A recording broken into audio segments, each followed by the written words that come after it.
गुजरात से आते हैं मगर अधिक प्रेम महाराष्ट्र से रखते हैं। आपको सब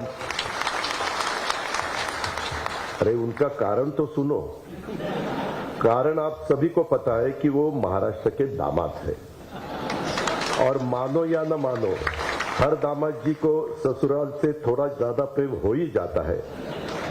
खुशकिस्मती की बात यह है कि महाराष्ट्र और गुजरात दोनों राज्य कभी एक थे। सहकारिता के क्षेत्र में दोनों राज्यों का इतिहास तथा वर्तमान गौरवशाली ही रहा है। मुझे उम्मीद है और विश्वास भी है कि आदरणीय अमित भाई जी के नेतृत्व में आज मल्टी स्टेट सहकारी संस्थाओं के समन्वय, संचालन तथा नियंत्रण में सहजता लाने हेतु एक महत्वपूर्ण वेब पोर्टल का विमोचन लोकार्पण हो रहा है। यह एक कदम है। ऐसे कई कदमों और निर्णय के माध्यम से महाराष्ट्र और देश में कार्यरत सहकारी संस्थाओं में उत्साह, सकारात्मक वातावरण निर्माण होगा। सहकार क्षेत्र की समस्याएं दूर होने में मदद होगी। देश का सहकार क्षेत्र अपने लक्ष्य के ओर नए विश्वास के साथ आगे बढ़ेगा। सहकारिता के माध्यम से समाज सभी वर्गों के आर्थिक, सामाजिक विकास में अच्छा बदलाव आएगा, यह मुझे उम्मीद है। मुझे विश्वास है कि महाराष्ट्र और देश की सहकारिता क्षेत्र को आगे ले जाने में आज लोकार्पण हो रहे वेब पोर्टल अहम भूमिका अदा करेगा। इस जनोपयोगी महत्वपूर्ण पोर्टल की संकल्पना निर्मिति में योगदान देने वाले सभी पदाधिकारी, अधिकारी, कर्मचारी, भाई बहनों में अभिनंदन करना चाहता हूं, शुक्रिया अदा करना चाहता हूं, सभी को धन्यवाद देना चाहता हूं। केंद्रीय सहकार मंत्री माननीय अमित भाई जी के नेतृत्व में महाराष्ट्र और देश का सहकार क्षेत्र बुलंदियों की नई ऊंचाई हासिल करेगा और इस सफर में महाराष्ट्र आगे रहेगा, यह विश्वास भी मैं आदरणीय अमित भाई और उपस्थित आप सबको देना चाहता हूं। आज जैसा ये महत्वपूर्ण कार्यक्रम है, वैसे महाराष्ट्र में, उत्तर प्रदेश में, गुजरात में सभी जगह में गन्ने का उत्पादन बहुत ज्यादा पैमाने पे हमारे फार्मर्स निकालते हैं। मुझे मालूम है यहाँ अभी दिलीप वळसे पाटिल बैठे हैं, हर्षवर्धन पाटिल जी है, हमारे राधा कृष्ण विखे पाटिल है, हम सब कोऑपरेटिव में काम करने वाले लोग हैं। पूरे देश में सहकारिता के क्षेत्र जुड़ी हुई चीनी मिले किसानों को एसएमपी ऊपर ज्यादा दिए हुए गन्ना भुगतान के कारण इनकम टैक्स के मामले में पिछले 22 सालों तक जूझती आ रही है। 22 साल हो गए। मैंने तो इतने दफा अलग अलग फाइनेंस मिनिस्टर को हम सब जाके मिले कि मैं आपको बता नहीं सकता। इस चलते सहकारिता चीनी उद्योग को 12,500 से 15,000 करोड़ तक पूरे देश में आयकर भुगतान केंद्र सरकार को देने की बड़ी नौबत थी और इस वजह से सारी सहकारिता चीनी मिलें बंद होने का बहुत बड़ा खतरा था। इस राशि में हमारे महाराष्ट्र राज्य की सहकारिता मिलों को करीबन 7,500 से 9,000 करोड़ तक का बड़ा असर शामिल था और बार बार इनकम टैक्स की नोटिस आती थी। बार बार उसके बारे में हम दिल्ली जाते थे, लेकिन कुछ रास्ता नहीं निकल सकता था। लेकिन आदरणीय नरेंद्र मोदी साहब ने एक बड़ा अच्छा फैसला करके सहकारिता क्षेत्र को देश में अधिक सक्षम करने के हेतु से नए और स्वतंत्रता सहकारिता मंत्रालय का निर्माण किया। सहकारिता से समृद्धि, ये नारा देश को देते हुए अत्यंत कर्तव्यदक्ष आदरणीय अमित भाई जी शाह साहब को इस मंत्रालय की सही जिम्मेवारी सौंपी गई।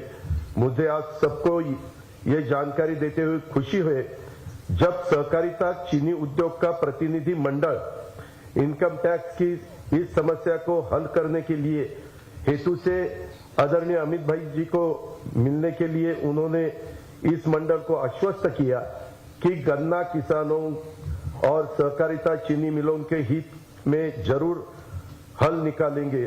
सुप्रीम कोर्ट में अनेक वर्षों से ये मामला दायर था और चीनी मिलों को बीच बीच में राहत के तौर पर कुछ रकम भरनी भी पड़ रही थी, लेकिन आदरणीय अमित भाई ने वित्त मंत्रालय के साथ इस पूरे मामले में को समझते हुए फाइनेंस बिल को लोकसभा सदन में पेश करके यह पूरा इनकम टैक्स माफ कर दिया। इससे सब भारत देश के और महाराष्ट्र के गन्ना किसानों में एवं सहकारिता चीनी उद्योग को बड़ी राहत प्राप्त हुई है। मैं आदरणीय अमित भाई शाह जी को महाराष्ट्र राज्य की सरकार, सहकारिता चीनी उद्योग और सारे गन्ना किसानों की ओर से धन्यवाद करता हूं तथा उनका शुक्रगुजार करता हूं। मैं सच बताता हूं, 22 साल हम सब कोशिश कर रहे थे, किसी ने ये डेयरिंग नहीं दिखाया, ये खाली अमित भाई ने दिखाया और उन्होंने उसमें ध्यान दिया, इसीलिए रास्ता निकला, नहीं तो ये रास्ता निकलने वाला नहीं था। हालांकि इससे आगे जाके, हालांकि मैं सीबीडीटी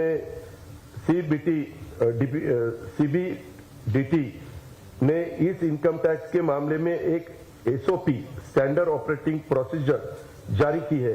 इसके चलते अब एफआरपी के ऊपर इथेनॉल और कोजनरेशन और सहकारिता चीनी उद्योग ने सही और पारदर्शी ढंग से काम करके पैसा जुटाया और किसानों को ज्यादा रकम दी तो राज्य सरकार की मान्यता रहते इस पर इनकम टैक्स नहीं लगाने वाला है। यह भी एक बड़ा दिलासा हमको मिला है। उसकी भी ऑर्डर बीच में ही हमें सबको मिली आहे।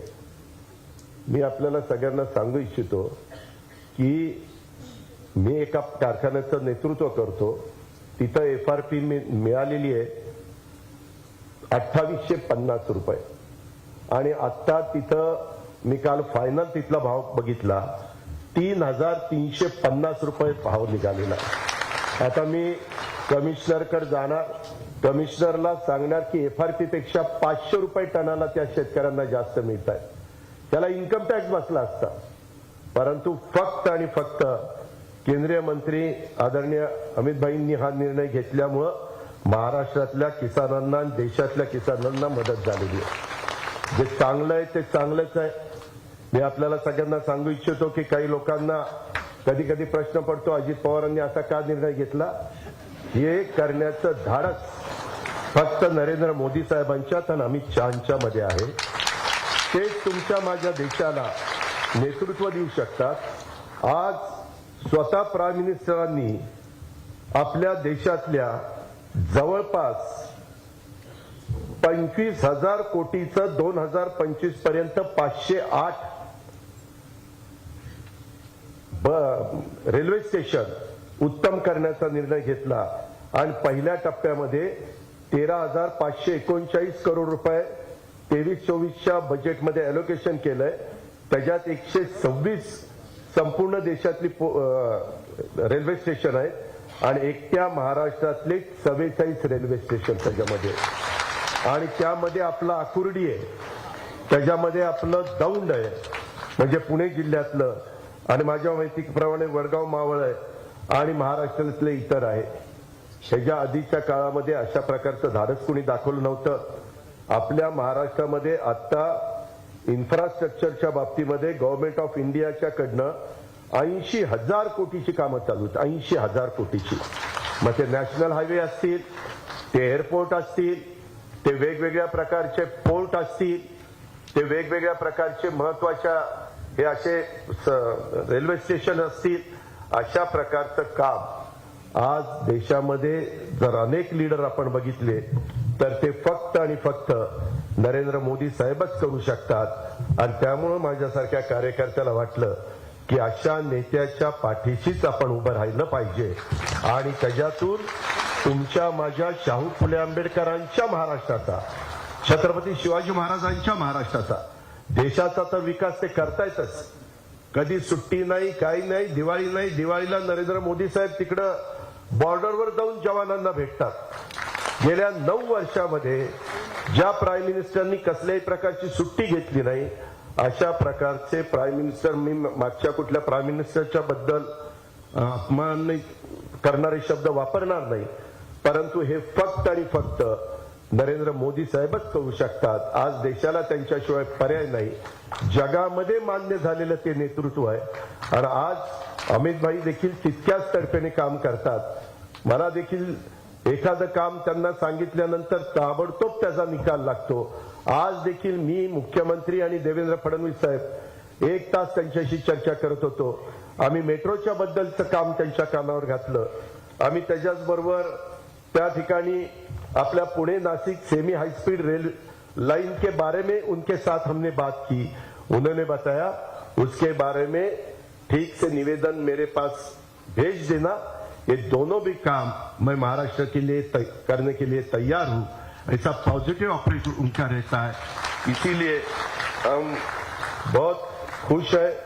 मैं फिर एक दफा आप सबको और अमित भाई जी को और सभी साथियों को धन्यवाद अदा करता हूं और मेरे शब्दों को विराम देता हूं। जय हिंद, जय महाराष्ट्र। धन्यवाद आपके उद्बोधन के लिए।